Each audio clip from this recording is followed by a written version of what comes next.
Welcome to The Explainer. Today, we're going to pull back the curtain on a sales pitch that promises to solve what is, let's be honest, the number one headache for any online business: getting traffic. We're going to deconstruct its entire formula, from the emotional triggers it pulls to the pretty irresistible offer it presents at the very end. So, right out of the gate, the pitch hits on a feeling every single online entrepreneur knows all too well: just being completely overwhelmed. It's not just about a lack of traffic, it's that feeling of just drowning in all the noise. And that line, it's designed to make anyone who's ever struggled to get noticed online think, okay, yeah, they get me. So before they even hint at a solution, the pitch spends a whole lot of time just digging into the problem. It's all about magnifying that universal struggle for website traffic, making sure the pain is felt and felt really, really deeply. And here it is. Here comes the bold promise. The pitch claims it's not about just getting more clicks, but about getting the right clicks. Visitors who have buyer intent. That distinction is absolutely key because it speaks directly to that deep frustration of paying for traffic that just doesn't convert. This is where they really turn up the heat with some seriously emotional language. A phrase like lighting your wallet on fire, that's not just descriptive, right?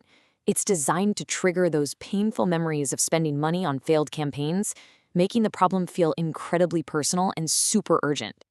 Now just look at this list: useless courses, bad ad buys, feeling like you're at some expensive casino. By calling out these very specific failures, the pitch is creating this powerful Me Too moment with the audience.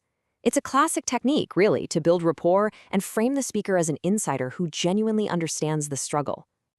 So once the problem feels big enough and you're feeling that pain, the pitch pivots. And notice how the solution isn't just a product. No.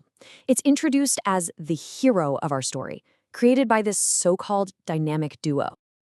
And this slide just visualizes their partnership perfectly. On one side, you've got Harris, the creative magic, with the ideas and the madness. And on the other side, you've got Bill, the AI expert, with all the data. The message here is crystal clear. This isn't just marketing savvy or tech power. It's both, working together.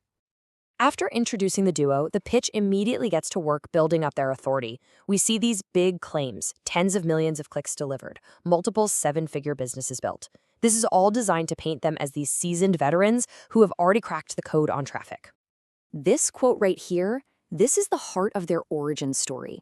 They position their big aha moment as realizing that just teaching theory wasn't what people needed. This frames the entire service not as something they just invented, but as a direct response to a very real customer problem. Okay, so we've met the heroes. Now the pitch has to explain how the magic actually works, right? This next section is all about revealing the supposed secret sauce behind their results.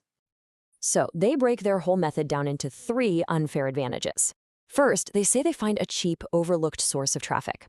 Then, they use AI to filter it with incredible precision. And finally, they claim the supply is basically unlimited. This 3-step process is the core technical justification for everything they're promising. Now, this is a really smart move. By explicitly stating what their traffic isn't — no bots, no recycled lists, no fake clicks — they're tackling the biggest fears a potential customer would have, head on. It's a classic way to handle objections before they're even raised. This slide is so crucial because it gives a really concrete definition for that term, buyer intent. We learn that AI isn't just looking for anyone. It's specifically hunting for people interested in the make money online niche. This level of specificity is designed to make that promise of targeted traffic feel much, much more tangible. Okay, so we've heard the problem, we've heard the solution.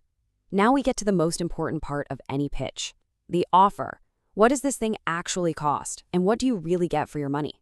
This table breaks it all down, but the most important part to look at is that third column, the average market price. By putting their prices right next to what they claim is the industry standard, they instantly frame their offer as a massive bargain. It's all about creating that perceived value. And to make sure that price difference really hits home, they visualize it. This simple bar chart for their most popular package just makes the discount look so dramatic and obvious. It's a visual punch that communicates value in, like, half a second.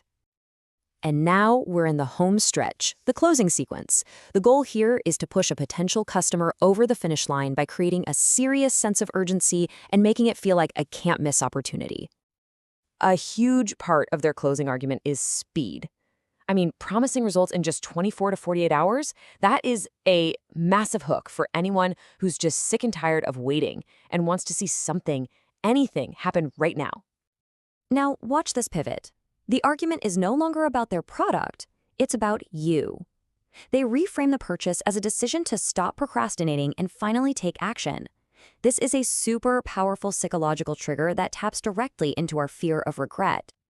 And so the pitch ends with this really simple, stark choice. It's a classic closing technique that makes the decision feel urgent and crystal clear. They're basically positioning their service as the only way to avoid that frustrating feeling of being stuck in the exact same place a year from now. So, what have we seen? Well, it's a masterclass in sales narrative. You identify the pain, you introduce a hero, you explain the magic, and then you close with these powerful psychological triggers. The question this really leaves us with is, have they truly created the future of online traffic, or have they just found a really compelling new way to package a very, very old promise?